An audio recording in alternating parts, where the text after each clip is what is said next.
பட்டுக்கென்றே பிரத்யேகமாய் பெயர் ஒன்று கடை 2 மகன்யாஸ் மகளிர் மனதில் விளக்கு தொன்மதுரை ஒன்று. கடந்த 12 மணி நேரத்தில் இஸ்ரேல் மீது ஹவுத்தி போராளி குழுக்கள் 2 தாக்குதல்களை நடத்தியிருக்காங்க. இந்த தாக்குதல் எந்த அளவுக்கு இஸ்ரேலை அச்சப்படுத்தி இருக்குன்னா, இஸ்ரேலினுடைய பாதுகாப்புத்துறை அமைச்சரே மிகப்பெரிய அளவுக்கு விரக்தியில பேசுற அளவுக்கு போயிருக்கு. இஸ்ரேல் மீது ஹவுத்திகள் நடத்திய இந்த தாக்குதல்ல என்ன விதமான பாதிப்புகள் ஏற்பட்டிருக்கு, இந்த தாக்குதல் குறித்து இஸ்ரேலினுடைய ஊடகங்கள் என்ன மாதிரியான விஷயங்களை தெரிவிச்சிருக்காங்க, இஸ்ரேல் ராணுவம் செஞ்ச மிகப்பெரிய ஒரு தவறை அந்த நாட்டினுடைய ஊடகமே அம்பலப்படுத்தியிருக்காங்க. இது எல்லாத்த பத்தியுமே இந்த காணொலியில் நம்ம தெளிவா பார்க்கலாம். ஆச்சி ராயல் குலோப் ஜாமுன் பேக்ஸ், ஒன்று வாங்கினால் ஒன்று இலவசம். ஏமன் நடத்திய இந்த தாக்குதல் பற்றி போகிறதுக்கு முன்னாடி ஏமன் நாட்டு மக்களின் சார்பாக ஹவுத்தி போராளி குழுக்கள் ஒரு முக்கியமான விஷயத்தை பதிவு செஞ்சிருக்காங்க. அல் மஷீராவில் இது தொடர்பாக என்ன சொல்லப்படுதுன்னா, the Yemeni people will continue to support Gaza until the aggression stop and the siege is lifted அப்படின்றது. அதாவது காசா மேல இஸ்ரேல் நடத்தக்கூடிய இந்த தாக்குதல் நிற்கிற வரைக்கும் எங்களுடைய ஆதரவு அப்படின்றது தொடர்ந்து இருந்துகிட்டே இருக்கும் அப்படின்றத மீண்டும் ஒரு முறை ஏமன் மக்கள் வெளிப்படையாக ஆதரவு தெரிவிச்சிருக்காங்க. இதன் மூலமாக ஒரு விஷயம் நமக்கு தெளிவாக தெரியுது, எவ்வளோ பெரிய இழப்புகள் நடந்தாலுமே ஏமன் மக்கள் காசாவுக்கு ஆதரவாக இருக்காங்க அப்படின்றது நமக்கு தெளிவாக தெரியுது. ஏமன் மக்கள் நினைத்திருந்தா சவுதி அரேபியா மாதிரியோ இல்லைனா ஜோர்டான் மாதிரியோ இல்லை மற்ற அரபு நாடுகள் மாதிரியோ அமெரிக்காவுக்கு ஆதரவாக போயிட்டு ஒரு செல்வ செழிப்போட இன்றைக்கு நினைத்தாலும் அந்த மக்களால் நினைச்சிருக்க முடியும். இருந்தாலும் காசா மக்களுக்காகவும் தங்களுடைய கொள்கைக்காகவும் எந்த அளவுக்கும் விட்டு கொடுக்காத ஒரு மக்களாக ஏமன் மக்கள் இருக்காங்க. இப்போ ஏமனினுடைய ஹவுத்தி போராளிகள் நடத்திய இந்த ஒரு தாக்குதல் குறித்து பார்ப்போம். நேற்று சரியாக ஒரு 7:30 மணி அளவில் ஏமனினுடைய ஹவுத்தி போராளிகள் இஸ்ரேல் மீது ஒரு தாக்குதலை நடத்தியிருக்காங்க. இந்த ஒரு தாக்குதல் குறித்து ஹவுத்திகளினுடைய செய்தி தொடர்பாளரான சாரே அவர்கள் ஒரு ஸ்டேட்மெண்ட்டை கொடுத்திருக்காரு. அந்த ஸ்டேட்மெண்ட் ஏமனினுடைய ஊடகமான அல் மசீராவில் பதிவாயிருக்கு. அதில் அவங்க என்ன சொல்லியிருக்காங்க அப்படின்றத இப்போ பார்க்கலாம். புதன்கிழமை வெளியிட்டிருக்கக்கூடிய இந்த ஒரு அறிக்கையில் பாலஸ்தீனம் 2 வகையான அதிவேக பாலிஸ்டிக்ஸ் மிசைல் மூலமாக ஆக்கிரமிக்கப்பட்ட அல் குதுஸ், அதாவது ஜெருசலம் நகரத்தினுடைய மேற்கு பகுதியில் அமைந்திருக்கக்கூடிய முக்கியத்துவம் வாய்ந்த மற்றும் நுணுக்கமான இஸ்ரேலிய தளத்தை குறிவைத்து ஏவுகணை படை இராணுவ நடவடிக்கையை நடத்தியதாக உறுதிப்படுத்தியது. அல்லாவின் அருளால் இந்த நடவடிக்கை தனது இலக்கை வெற்றிகரமாக அடைந்தது.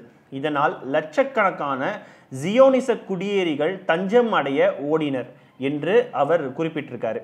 அதே போல ஏமன் ராணுவம் நடத்திய மற்றொரு தாக்குதல், அதாவது ஏமனினுடைய ட்ரோன் படைகள் நடத்திய இந்த ஒரு தாக்குதல், இந்த தாக்குதல்ல ஆக்கிரமிக்கப்பட்ட ஐஃபா பகுதி, அதாவது இஸ்ரேலினுடைய மிக முக்கிய நகரமான ஐஃபா நகரத்தை நோக்கி இந்த ஒரு தாக்குதலை நடத்தியிருக்காங்க. இந்த ஒரு தாக்குதல்ல இஸ்ரேலினுடைய முக்கியமான ஒரு தளத்தை குறி வச்சு இந்த ஒரு தாக்குதல் நடத்தியிருக்காங்க. அந்த தாக்குதலுமே தன்னுடைய இலக்கை வெற்றிகரமாக அடைஞ்சதாக சாரே அவர்கள் அதுல தெளிவாக குறிப்பிடுறாரு. அதன் பிறகு இந்த நடவடிக்கை எடுக்கிறதுக்கான ஒரு முக்கியமான காரணம், காசா மேல இஸ்ரேல் திணித்திருக்கக்கூடிய கொலைவெறி மற்றும் பட்டினி கொள்ளைக்கு எதிராக இந்த ஒரு பதிலடியானது மட்டும் இல்லாம ஏற்கனவே இஸ்ரேலினால பிடிக்கப்பட்ட பாலஸ்தீன மக்கள் மற்றும் அவரது போராளிகளுக்கான வெற்றியாகவும் அமைகின்றது இந்த ஒரு தாக்குதல் அப்படின்றதையும் அவரே சுட்டி காட்டியிருக்காரு. ஏன்னா ஏற்கனவே பாலஸ்தீனத்தின் மீது இஸ்ரேல் நடத்தக்கூடிய தாக்குதல் மட்டும் இல்லாமல் ஏகப்பட்ட பிணைய கைதிகள், கிட்டத்தட்ட 10,000க்கும் மேற்பட்ட பிணைய கைதிகளை இஸ்ரேல் ராணுவம் பிடிச்சு வச்சிருக்காங்க. இந்த பக்கம் வெறும் 20க்கும் மேற்பட்ட பிணைய கைதிகள் மட்டும்தான் இருக்காங்க. ஸோ அவர்களை விடுவிக்கிறதுக்காகவும் இந்த ஒரு தாக்குதலை நாங்கள் நடத்தியிருக்கோம் அப்படின்றத சாரே அவர்கள் குறிப்பிடுறாரு. மேலும் இந்த ஒரு நடவடிக்கை அப்படின்றது ஏமன் நாட்டு மக்கள் நாடு முழுவதுமே நபி முகமது அவர்களினுடைய பிறந்த நாள் விழாவை கொண்டாட தயாராக கொண்டிருக்கும் நேரத்துடன் ஏற்படுவதாக குறிப்பிட்டிருக்காரு. அறிக்கையை முடித்த அவர், காசாவில் உள்ள சகோதரர்களுக்கு விதிக்கப்பட்ட முற்றுகை நீக்கப்பட்டு அவர்களுக்கு எதிரான தாக்குதல்கள் நிறைவு பெறவும் ஏமன் ஆயுதப்படைகள் தங்கள் மத ஒழுக்க மனிதாபிமான கடமைகளை நிறைவேற்றுவதில் உறுதியாக இருப்பதாகவும் உறுதியளித்திருக்கார். இந்த ஒரு தாக்குதலானது இஸ்ரேலினுடைய இந்த முற்றுகையை நிறுத்தும் விதமாக இருக்க வேண்டும் அப்படின்றதையும் அவர் குறிப்பிட்டிருக்காரு.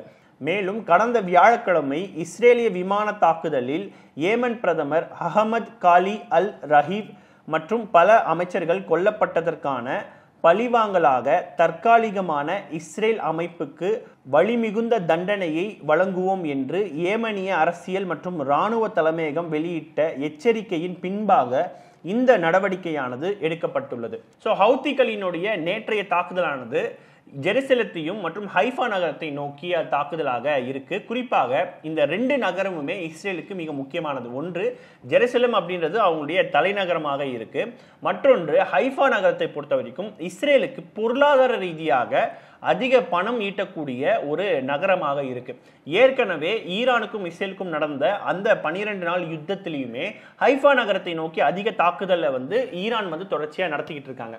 ஏன் இந்த தாக்குதல் நடத்தினாங்கன்னா பொருளாதாரத்தினுடைய அந்த சுழற்சியை கட்டுப்படுத்துறதுக்காக இந்த ஒரு தாக்குதல் அப்படின்றது நடைபெறுது. தொடர்ந்து ஹைஃபா மேல இந்த மாதிரி தாக்குதல் நடத்த என்ன ஆகும்னா முதலீட்டாளர்கள் அதிக அளவுக்கு வெளியில போறதுக்கான வாய்ப்புகள் அதிகமா இருக்கு. ஏன்னா இஸ்ரேலை பொறுத்த வரைக்கும் அவங்க பொருளாதாரத்தையும் மற்றும் பொதுமக்களையும் மையப்படுத்தி ஒரு தாக்குதல் நடத்துறாங்க இல்லையா, அதே போல ஒரு எதிர்வினையாக இப்போ ஹவுதி போராளிகள் இந்த ஒரு தாக்குதலை நேற்று நடத்தியிருக்காங்க. அடுத்ததா இன்னைக்கு நடத்தின ஒரு முக்கியமான ஒரு தாக்குதல். இந்த ஒரு தாக்குதலை பற்றியும் ஹவுத்திகளினுடைய செய்தி தொடர்பாளர் சாரே அவர்கள் ஒரு அறிக்கையிலும் குறிப்பிட்டிருக்காரு, ஒரு வீடியோவாகவும் பேசியிருக்காரு. அவர் என்ன பேசியிருக்காருன்றதை இப்போ தமிழ்ல பார்க்கலாம்.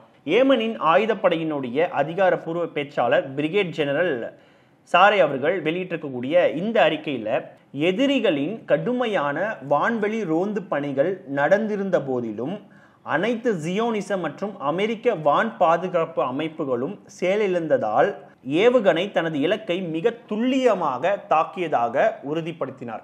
அதாவது இஸ்ரேலினுடைய அந்த வான்படை, குறிப்பாக அமெரிக்காவினுடைய பல டெக்னாலஜிஸ் இஸ்ரேல்ல இருக்கு இல்லையா, அதையும் மீறி இந்த ஒரு தாக்குதல் அப்படின்றது நடைபெற்றதாக சாரே அவர்கள் இந்த அறிக்கையில குறிப்பிடுறாரு. அடுத்தது அவர் சொல்லக்கூடிய விஷயம் என்னன்னா, இந்த நடவடிக்கை தற்காலிக இஸ்ரேல் அமைப்பில் அச்சநிலையை ஏற்படுத்தி லட்சக்கணக்கான குடியேறிகள் தஞ்சமடைந்து ஓடிவிடவும் எதிரியின் மிக முக்கியமான அடிப்படை வசதிகளில் ஒன்றான லோண்ட் விமான நிலையத்தில் விமான போக்குவரத்து நிறுத்தப்படவும் காரணமாக அமைந்தது. இந்த நடவடிக்கை காசாவில் உள்ள பாலஸ்தீன மக்களுக்கு எதிராக ஜியோனிச எதிரிகள் மேற்கொண்டு வரும் தாக்குதலுக்கு பதிலடியாக இருக்கிறது அப்படின்றதையும் அவரே குறிப்பிட்டிருக்காரு.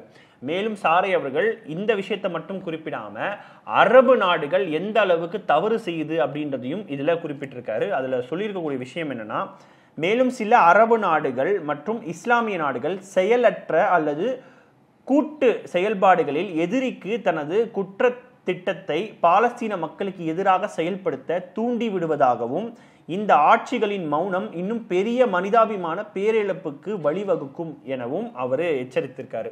அதாவது எப்படி அரபு நாடுகள், ஒரு சில இஸ்லாமிய நாடுகள் பாலஸ்தீன மக்களுக்கு எதிராக சில திட்டங்களை தொடர்ச்சியாக இஸ்ரேலுக்கு கொடுத்துக்கிட்டே வராங்க தங்களுடைய வர்க்க நலனை பாதுகாக்கிறதுக்காக. இன்னும் சொல்ல போனோம்னா காசா மக்களுக்கு நாங்கள் சில உதவி பொருட்களை கொடுக்குறோம் அப்படின்னு சொல்றதுமே இந்த மக்களினுடைய இந்த புரட்சியை மறைக்கிறதுக்கும் மட்டுப்படுத்துவதற்கும் தான் இருக்கு.